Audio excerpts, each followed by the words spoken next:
इफ्तार special मीठे की आज मैं आपके साथ ऐसी शानदार सी रेसिपी शेयर करूंगी जिसको आप एक दफ़ा बनाएंगे तो हफ्ते में 1 से 2 बार तो आपके घर में, आपके किचन में ये लाजमी बनेगी। बनाना बहुत ही आसान है, सिंपल से हम इसमें इंग्रेडिएंट्स का इस्तेमाल करेंगे, ऐसे इंग्रेडिएंट्स जो आपके घर में मौजूद हैं, आपके किचन में मौजूद हैं। एक तो इसको बनाना भी बहुत आसान है और बिल्कुल लो बजट में है।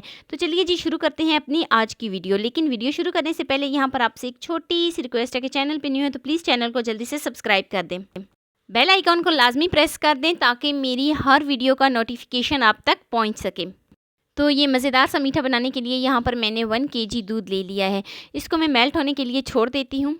कुछ मिनटों में ही ये मेल्ट होना शुरू हो जाएगा। तो लीजिए जी, दूध जो है वो बहुत ही अच्छे तरीके से मेल्ट भी हो गया है, इसको बॉयल भी आ गया है। तो अब मैं इसमें साबूदाना ऐड करूँगी। साबूदाना जो था ना, इसको मैंने आधा घंटा पहले भिगो के रख दिया था। तो बहुत ही अच्छे तरीके से इसकी मिक्सिंग करूँगी। साथ ही मैं इसमें हाफ़ प्याली चीनी ऐड करूँगी। तो चीनी ऐड करने के बाद अब मैं इसको बहुत ही अच्छे तरीके से मिक्स करती हूँ और 6 से 7 मिनट के लिए मैं इसको पकाऊंगी। तो 6 से 7 मिनट हो जाने के बाद अब मैंने 1 चम्मच कस्टर्ड लिया था, इसमें मैंने दूध शामिल किया था, ठंडा दूध हमने इसमें इस्तेमाल किया था। बहुत ही अच्छे तरीके से मैंने इसको मिक्स कर लिया था। तो अब वो वाला बैटर जो है ना कस्टर्ड का, वो इसमें मैं ऐड करती हूँ। अच्छे तरीके से मैं इसको मिक्स कर लेती हूँ और देखें जैसे ही मैंने इसमें कस्टर्ड ऐड किया है तो ये बहुत ही गाढ़ा होना शुरू हो गया है।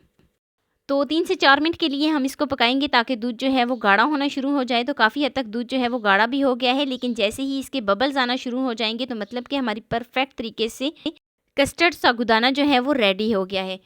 तो बबल्स आना शुरू हो गए हैं और 3 से 4 मिनट भी हो गए हैं। तो अब मैं इसमें कुछ फ्रूट शामिल करूँगी, जिसमें नारियल और मेवा मैं इसमें ऐड कर रही हूँ। अभी फ़िलहाल जो है मैं इसमें यही ऐड करूँगी और बहुत ही अच्छे तरीके से इसको मिक्स कर लेती हूँ।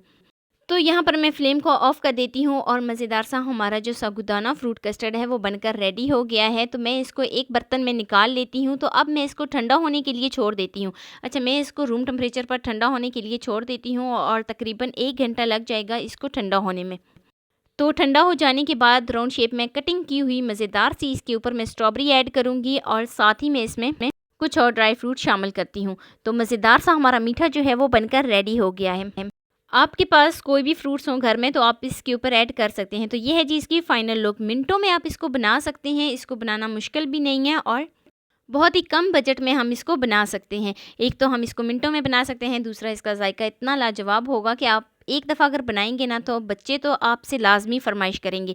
तो ये है जी इसकी फ़ाइनल लुक। कैसी लगी जी मेरी आपको आज की वीडियो आपको ज़रा सी भी अच्छी लगी हो तो लाइक कर देना। फर्स्ट टाइम है चैनल पे तो चैनल को लाजमी सब्सक्राइब कर देना। बेल आइकॉन को प्रेस कर देना ताकि मेरी डेली की वीडियो आप तक पहुंच सके। दोस्तों के साथ, रिश्तेदारों के साथ शेयर लाजमी करना और मुझे एक प्यारा सा खूबसूरत सा फीडबैक लाजमी देना। अल्लाह हाफिज़।